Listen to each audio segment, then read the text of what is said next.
Today we are reading Minions, which is, I believe, the novelization, the little golden book of the Minions movie, adapted by Rachel Chlebowski, based on the film Minions, which I think I was right, illustrated by Alan Batson. Minions have been on this planet far longer than we have. They're all different, and they've changed over time, but they have always shared the same goal, to serve the most despicable master they can find. Making their master happy was the Minions' only reason for existence. Finding a boss was easy. Keeping a boss, that was a bit harder. But the Minions never gave up, and then, one day, they found humans. This put them front and center for some of civilization's most historic moments. As years passed, the Minions bounced from one evil boss to another, never finding a perfect fit. Happy birthday.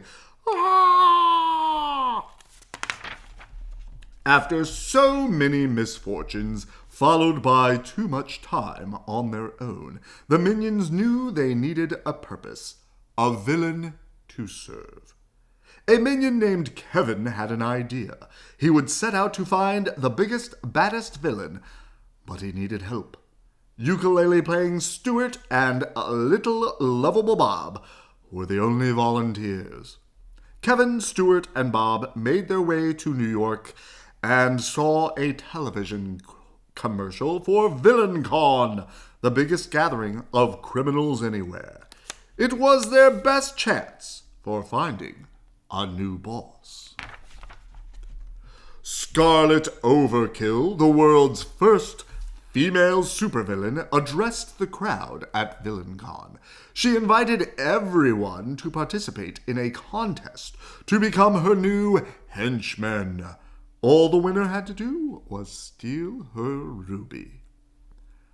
"Just take it from my hand, and you've got the job," she said. Villains immediately flooded the stage, but they were no match for Scarlet. Just when it seemed that nobody would win, Scarlet found herself holding a teddy bear. Her ruby was gone. The teddy bear was Bob's. He had the gem. Kevin, Stuart, and Bob had won Scarlet's contest. They had a new boss. Scarlet flew the Minions to her castle and gave them their first assignment: snatch the Queen's royal crown. Scarlet wanted to be the new ruler of England. "Steal me the crown, and all your dreams come true. Respect, power." Banana? Scarlet inventor husband Herb gave them some cool gadgets to use for their heist. The Minions stole the crown. They knew Scarlet would be very pleased. They just had to get it to her without getting caught. When Bob pulled King Arthur's ancient sword out of its stone, which made him the new king, according to one of England's most famous legends. Bob decided his first act as king would be to make Scarlet the queen. He wanted her to be happy. But Scarlet locked the three Minions in a dungeon. "I don't want you to take this the wrong way, but I hate you." She couldn't get over their betrayal. Meanwhile, the rest of the Minions had grown tired of waiting for Kevin, Stuart, and Bob to return. They set out for England to find them. Because the Minions were so small, they were able to slip out of their chains. Kevin, Stuart, and Bob escaped through the sewers and headed to Scarlet's coronation. Their plan was to apologize and be her Minions again. "Sorry, Scarlet." They found a wreath to give to her, and even adopted a rat that Bob named Poochie. But instead of earning Scarlet's forgiveness, the three Minions wrecked her coronation. That was the day Scarlet had been looking forward to her entire life.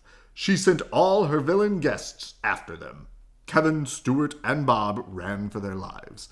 When Kevin finally found a place to hide, he learned that Scarlet had captured Stuart and Bob. Now it was all up to Kevin. At least he knew where to gear up. He snuck into Herb's laboratory to find something to help him save his friends. After pressing a button on a strange machine, Kevin grew and grew until he was gigantic. The other minions arrived in London as Kevin rescued Stuart and Bob from Scarlet. Furious, Scarlet launched a rocket at all the minions.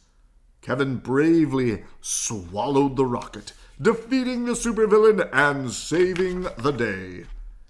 After Kevin returned to his normal size, England's real queen rewarded him. Stuart and Bob returning her crown and defeating Scarlet Overkill. Kevin had never felt more proud. But something was missing. It was the crown. Scarlet had stolen it. The supervillain was back with a vengeance. However, Scarlet and Herb were suddenly frozen by a young scamp with a freeze ray. Kevin and the other minions were in awe. They had finally found their new boss. He was cunning. He was evil. He was perfect. He was despicable. Good night. I love you.